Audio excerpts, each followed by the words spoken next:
tous, bienvenue pour cette nouvelle vidéo Art Journal. Et comme vous le voyez à l'écran, je vais poursuivre, bientôt terminer mon carnet dédié au Polaroid des poupettes de Holland Create. C'est un carnet que j'avais commencé à l'occasion du challenge Polaroid Pop Challenge qui avait eu lieu l'année dernière. Et il me reste 3 à 4 pages à faire dans ce carnet, j'arrive au bout. Et aujourd'hui, j'avais envie de faire une petite page estivale. C'est pour ça que je l'ai appelée salade de fruits, parce qu'on va prendre la petite poupette qui fait l'équilibriste avec ses ananas. Et je vais mixer cette poupette avec les tampons fruits des ateliers de Karine. Pour le fond, comme vous le voyez, j'utilise une poudre aquarellable, donc c'est une poudre Nuvo, c'est la Green Parade. Pourquoi j'utilise cette poudre? Tout simplement parce que pour le fond de mon Polaroid, je vais choisir un fond que j'avais réalisé à la gel presse, où j'avais utilisé justement cette poudre aquarellable et le spray Easy Ink doré. Vous avez vu que j'ai rajouté sur mon fond de page. Donc c'est un fond, vous irez voir dans d'anciennes vidéos, c'est un fond gel presse que j'avais fait avec cette poudre, avec ce spray. Voilà, donc je voulais l'utiliser pour mon fond de Polaroid. Donc pour rappeler le fond de mon Polaroid, j'ai réalisé finalement un fond très simple. Vous voyez, juste mis de la poudre, juste pulvérisé du spray. Par contre, cette fois-ci, une fois n'est pas coutume, j'ai fait en sorte de mélanger tous les pigments de couleur pour avoir un vert homogène dans mon fond de page. Pourquoi? Parce que cette poudre, la Green Parade, elle est faite d'énormément de pigments de différentes couleurs. Il y a du bleu, il y a du rose, il y a du orange, il y a du vert évidemment.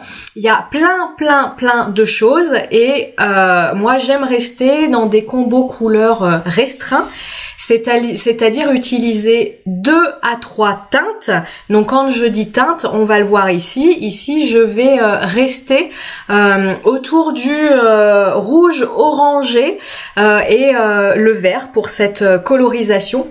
Donc le fait qu'il y ait dans mon fond de page du rose, du bleu, du vert, du orange et j'en passe, ça ne me convenait pas. Donc voilà, pour faire un fond avec des poudres aquarellables et pour bien avoir quelque chose d'homogène, c'est-à-dire pour ne pas avoir tous les pigments qui composent votre poudre, c'est pas très compliqué. Ce qu'il faut, c'est ajouter plus d'eau que lorsque vous voulez voir tous les pigments de couleur apparaître. Si vous aimez, si à un moment vous souhaitez avoir l'effet, moi en général je pars plus là-dessus, mais ici c'est pas ce que je voulais. Mais en tout cas, si par rapport à votre poudre aquarellable, vous voulez un fond où vous avez tous les pigments qui apparaissent, moi franchement j'adore ça, il faut vaporiser assez peu d'eau parce que ça évite comme ça aux pigments de trop se rencontrer, de trop se mélanger ensemble. Donc vous allez bien avoir des couleurs, un fond très hétérogène, avoir voilà toutes les couleurs de votre poudre qui va bien ressortir.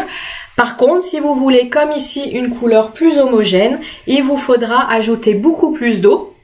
Comme je l'ai fait, vous bougez votre carnet, vous utilisez un pinceau pour finalement venir mélanger vos pigments directement sur votre page. Vous l'avez vu, j'ai absorbé l'excédent d'eau avec un papier absorbant. Je sèche pas la totalité au heat gun, ça m'aurait pris un temps de dingue vu la flaque d'eau que j'avais. Donc j'ai enlevé l'excédent avec le papier absorbant et puis après j'ai accéléré au heat gun parce que voilà, ici comme on n'est pas sur de l'aquarelle, j'ai pas de souci à utiliser le heat gun puisque voilà, en séchant, la poudre aquarellable va pas modifier son résultat par rapport à ce que j'avais à ce moment-là sous les yeux. Donc là le heat gun ne me pose pas de souci.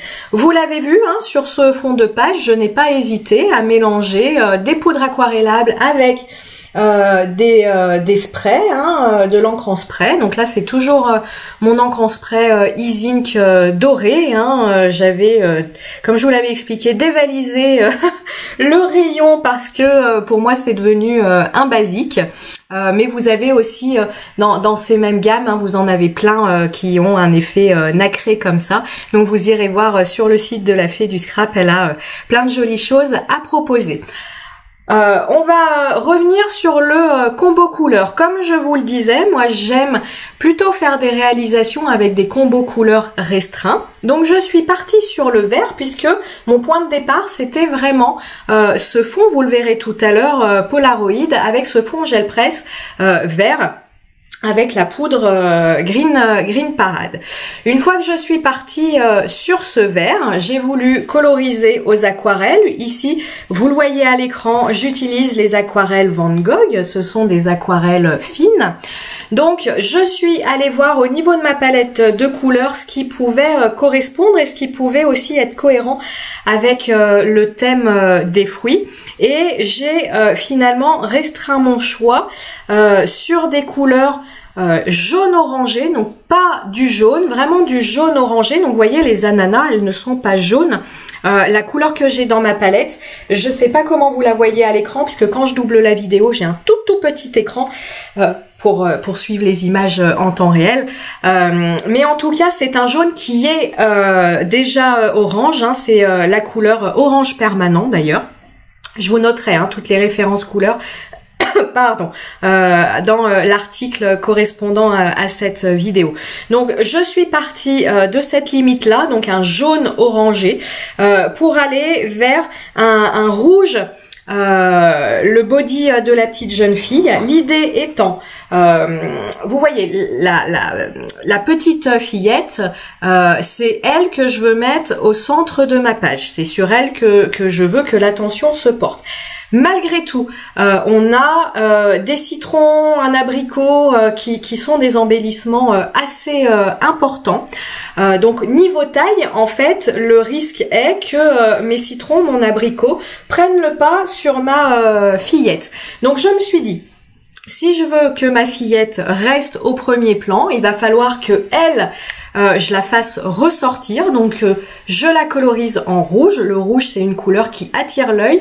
Par rapport à mon combo couleur, c'est la couleur la plus finalement la plus flash, la plus dominante. Et je n'ai colorisé que elle en rouge. Comme ça, au niveau de la couleur rouge, si vous voulez, notre œil il va pas se perdre avec du rouge qui serait dans les feuilles, qui serait dans les fruits. Il n'y a que elle qui est en rouge. Après, pour mes agrumes, alors là je suis en train de coloriser une tranche de citron dont je ne vais pas me servir. C'est pas un souci, hein, j'ai juste tamponné ce qui me plaisait et puis finalement ça faisait beaucoup trop chargé par rapport au style que j'apprécie travailler, donc celle-là je l'ai laissée de côté. Peu importe, on revient sur les couleurs. Pour le feuillage, pour le vert des feuillages, vous l'avez peut-être vu en début de colorisation, sinon vous remonterez la vidéo. Dans un coin de ma palette, je suis venue remettre de la poudre aquarellable, toujours ma Green Parade, pour avoir un fond de vert du même vert que mon fond de page et mon fond de Polaroid. Donc ça, c'est ma base de couleurs.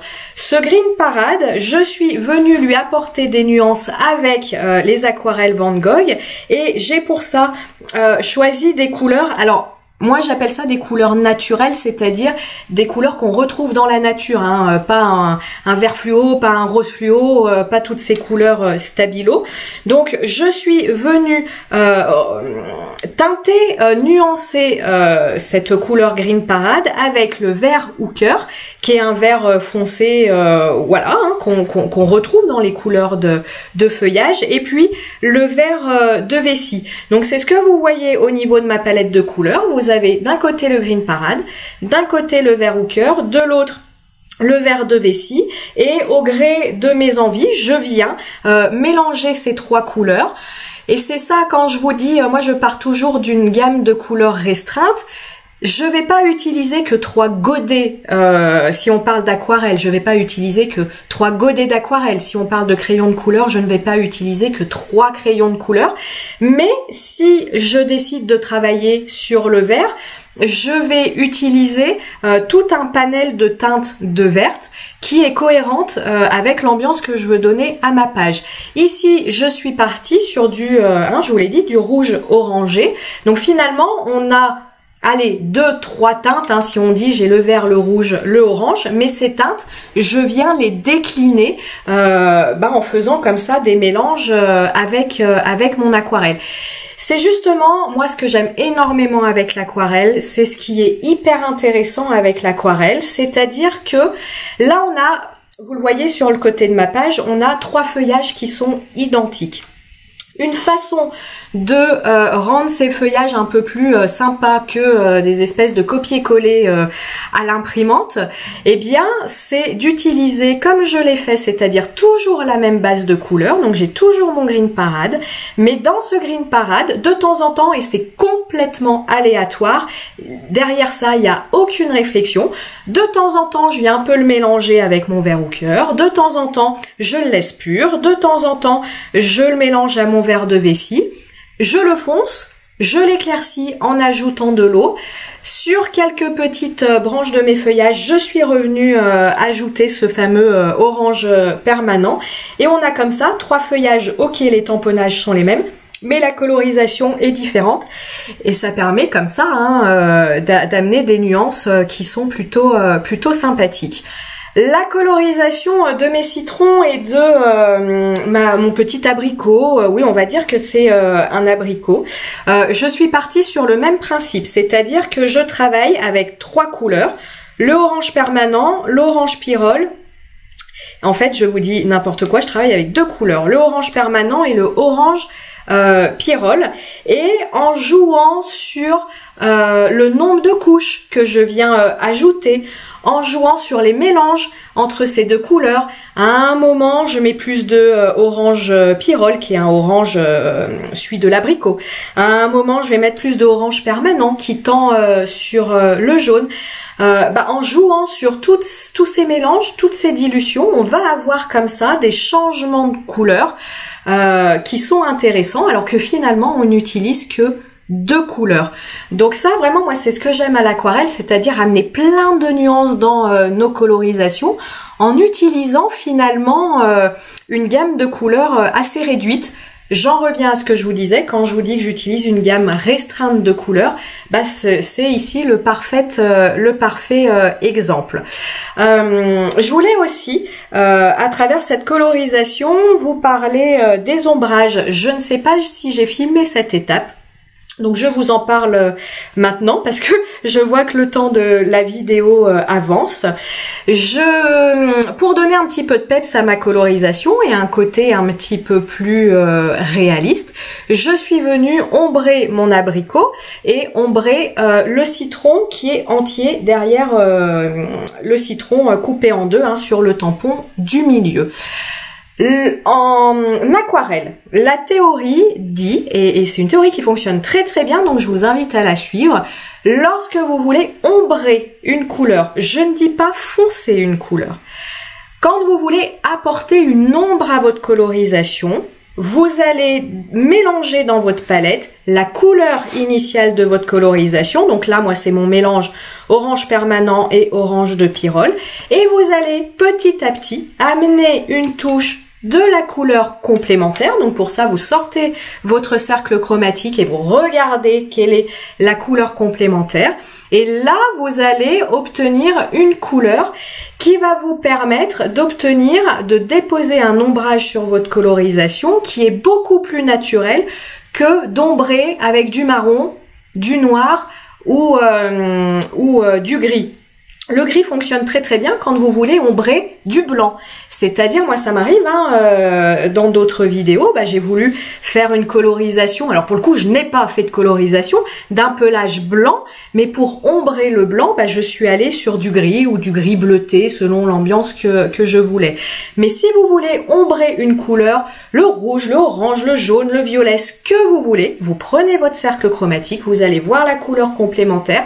Par petites touches, vous allez ajouter cette couleur complémentaire à votre couleur de base jusqu'à avoir une couleur, une teinte qui vous plaît, hein, quelque chose qui soit un peu foncé mais pas trop. Ça, c'est à vous de voir. Et puis, vous venez appliquer cet ombrage là où vous souhaitez qu'il se situe. Je vous ai parlé ombrer sa couleur. Lorsque vous voulez foncer une couleur.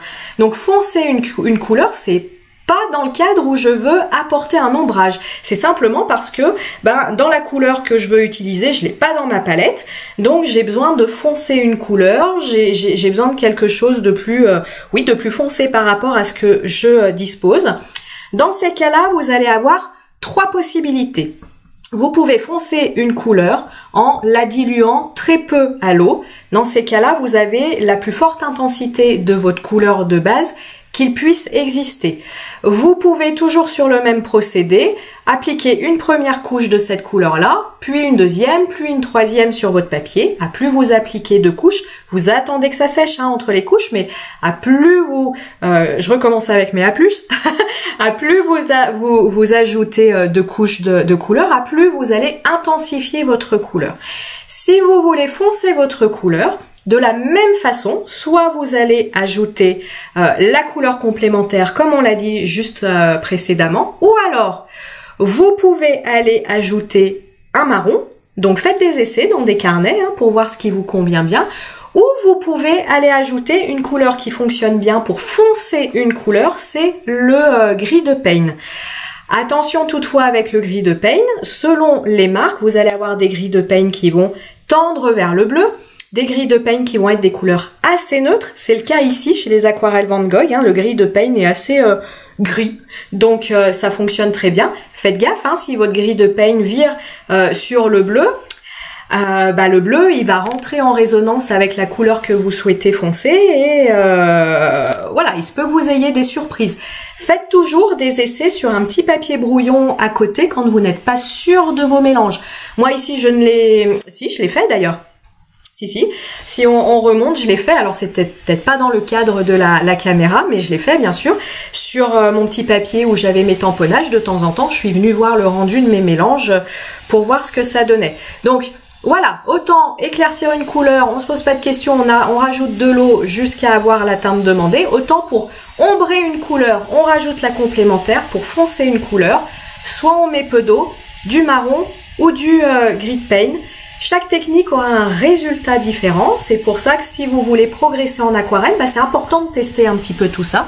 Parce qu'une fois qu'on a l'habitude avec toutes ces techniques-là, on n'a plus besoin de réfléchir en fait. Quand on utilise son aquarelle, on peut prédire assez fortement le résultat qu'on va obtenir et puis du coup ça nous libère de la place dans la tête pour réfléchir aux couleurs qu'on veut utiliser, à l'assemblage de ces éléments. Voilà pour ce que je voulais vous dire. Je fais une dernière parenthèse sur ce die photo Polaroid de la Fée du Scrabble. J'adore le côté ajouré qu'on peut y ajouter. Donc vous voyez, j'ai fait un premier un premier passage dans ma Big Shot pour faire le die Polaroid et puis un deuxième passage pour venir finalement perforer avec le die photo le bas de mon Polaroid et en fait par transparence je laisse voir mon fond de page. Je trouve ça super sympa et donc si je trouve ça super sympa vous allez le revoir. Comme toujours, du Glossy Accents sur les petits ananas. Et puis, voilà, notre salade de fruits est terminée. J'espère qu'elle vous a plu. Je vous dis à très bientôt. Et d'ici là, comme toujours, amusez-vous. Ciao, ciao.